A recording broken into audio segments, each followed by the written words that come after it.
The name of the work, construction of Kailash Malla Borua Path. Kailash Malla Borua Patholoi jabor karone ইয়াতে তেওঁলোকে 245 metre আপোনালোকে বুন্দাজান and cross কৰিছে আৰু ইয়াত 2,99,52,000 টকাৰ কাম এওঁলোকে 15 ফাইনেন্স কমিশনৰ পৰা তেওঁলোকে 2021-22ত কৰিছে। আমি কোৰ্টত এটো এটা আমি কোৰ্টত এই গুটে বিষয়টো আমি এপিল কৰি ৰাখিছো যে এজন দায়িত্ব সম্পন্ন এজন মন্ত্ৰীয়ে নিজৰ ঘৰলৈ যাবলৈ এখন জান বুন্দাজান ওয়াটাৰ বডি কন্টেন্ট হয় এটো কেনেকে এনক্ৰোচ কৰিব পাৰিলা আৰু যদি আপোনালোকে গুগলত চাব আৰু কাফৰ মানুহক এভিকশন কৰাইছে আৰু আপোনালোকে যদি গুগলত ভালকে চাই ইয়াতে এক্সপাৰ্টে কৈ আছে যে বুন্দা জানখনক যিটো এনক্ৰোচ কৰিছে এটো সবতছে ডাঙৰ এটা মানে থ্ৰেট গতিকে এওঁলোকে যোৱাকালি বৰষুণত স্কুটি লৈ পেলাই মন্ত্ৰীজনে বহুত পলিটিক্যাল ষ্টাণ্ট দেখুৱাইছে নাটক কৰিছে। আমি আজি মুখ্যমন্ত্ৰীক কৈছো দুৰ্নীতি আৰু অনিয়ম হলে আপোনালোকে বাঘৰ দৰে জপিয়াম বুলি কৈছে। আজি শিলখাকত আপোনালোকে বুলডোজাৰ লগাই মানুহক গৃহহীন কৰিছে। শিলখাকতো যদি গুৱাহাটী ৰাইজৰ কাৰণে যদি বানপানী হৈছে শিলখাকও এভিকশন কৰক, আমাৰ ক'বলগীয়া কথা একো নাই। কিন্তু জয়ন্ত মল্ল বৰুৱাই পাব্লিক মানি মিছ ইউজ কৰি ওয়াটাৰ বডি কন্টেন্ট তেওঁলোকে এই ওয়াটাৰ বডিক এনক্ৰোচ কৰি কেনেকে ঘৰলৈ যাবলৈ ৰাস্তা বনাব পাৰিলে। হিমন্ত বিশ্ব শৰ্মাই যদি দুৰ্নীতিৰ নামত সঁচাকৈ যদি তেওঁ বাঘৰ দৰে জপিয়াব পাৰে তেতিয়াহ'লে বুন্দাজানখন তেওঁ এনক্ৰোচ কৰাত জয়ন্ত মল্লৰ ওপৰত বাঘ হ'ব পাৰিব নে নোৱাৰে।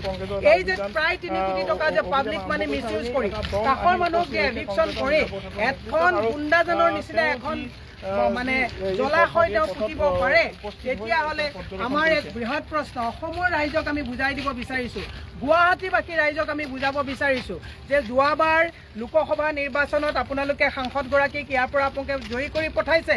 বানপানী হৈছে, সাংসদৰ নাম নাই। সুপাৰ চাকাৰ বিলাক আনিছে, আকৌ সুপাৰ চাকাৰ কিনিব। 16 লাখৰ সুপাৰ চাকাৰ এওঁলোকে প্ৰায় 47 লাখত কিনিছে। গতিকে এনেকুৱা অনিয়ম কৰি থকা এখন চৰকাৰৰ প্ৰতি ৰাইজৰ দায়িত্ব আছে নে নাই, ৰাইজক এই কথাটো আমি বুজাই দিছো।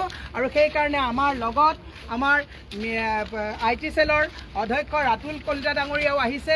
মই তেওঁকো ক'ব বিচাৰিছো, আমাৰ লগত গোটেই ব্লকৰ সভাপতি মহোদয় আহিছে, আমাৰ গোটেই কথাখিনি আছে ইয়াত। গতিকে মই তেওঁকো এটা কথা ক'ব বিচাৰিছো যে এইটো অনিয়ম আপোনালোকেও ৰাইজৰ মাজলৈ লৈ গৈ চৰকাৰক সকলোৱে আমি একেমুখে দাবী জনাও আহক। নাই চাওক, ইয়াত মই আগতে আহিছিলো, ইয়াত কোনো ধৰণৰ ৰাস্তা নাছিলে, ইয়াত কেতিয়াও ৰাস্তা নাছিল। আমি যেনেকৈ আহিছিলোঁ আগতে এনেকৈ ঘূৰি আহিব লাগিছিল, আগফালেৰে গৈ বন্দা হৈ এনেকৈ ঘূৰি আহিব লাগিছিলে। কিন্তু আসাম কাৰ্বন অফিচৰ ওচৰলৈ গৈ আমি ঘূৰি আহিব লাগিছিলে। কিন্তু হঠাৎ জয়ন্ত মল্ল বৰুৱাৰ নিজৰ স্বাৰ্থত নিজৰ ঘৰলৈকে যোৱা ৰাস্তাটো তেখেতে এই জলাশয় বন্ধ কৰি পেলাই তেওঁলোকে ৰাস্তা বনাইছে।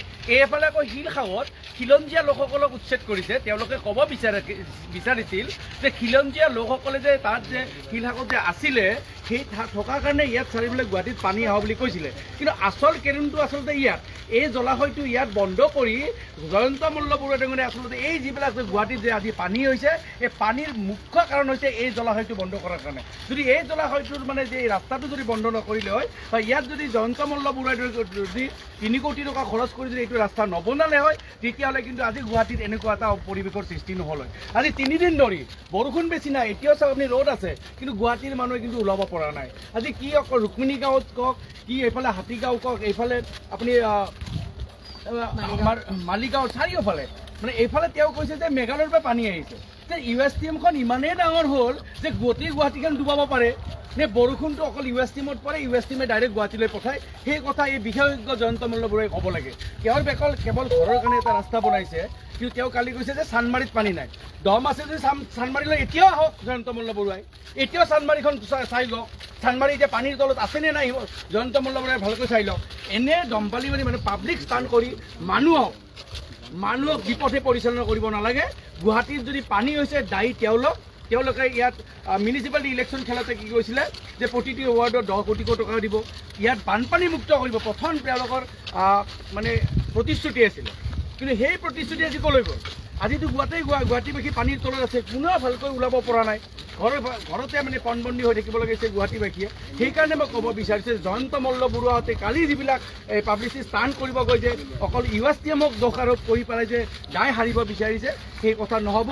সেইকাৰণে আমি আজি তেওঁৰ ঘৰলৈ যিবিলাক ৰাস্তা আহিছে, তেওঁ যে অন্যায় কৰি নিজৰ যে প্ৰশাসন ব্যৱস্থাক নিজৰ হাতত ৰাখি হিমন্ত বিশ্ব শৰ্মা ডাঙৰীয়াৰ পাৱাৰক ইউজ কৰি তেওঁ যে নিজৰ ঘৰলৈ বনোৱা এটা ৰাস্তা বনাইছে বন্দাজানৰ ওপৰত, তাৰ কাৰণে আমি আহিছোঁ। ৰাইজে এই বস্তুটো চাই ল'ব লাগিব, ৰাইজে বুজিব লাগিব যে তেওঁলোকে যে এই যে গোটেই বৃহৎ জলাশয়টো বন্ধ কৰিছে, এই জলাশয় বন্ধ কৰি জয়ন্ত মল্লৰ ব্যক্তিগত কাৰণত তেওঁৰ নিজৰ ঘৰলৈ অহা এটা ৰাস্তা বনাই লৈছে। গতিকে এই ক্ষেত্ৰত ৰাইজে আচলতে সময়ত উচিত প্ৰত্যুত্তৰ দিব লাগিব, ৰাইজে প্ৰথমতে জানিব লাগিব।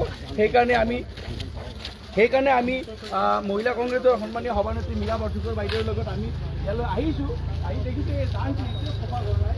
আপুনি ইয়াৰ ফালে যদি চাই জানৰ ফালে জানৰ পানী ওলাই যাব নোৱাৰে। গতিকে এনেকুৱা এটা বেয়া পৰিৱেশত তেওঁলোকে ৰাখি থৈছে।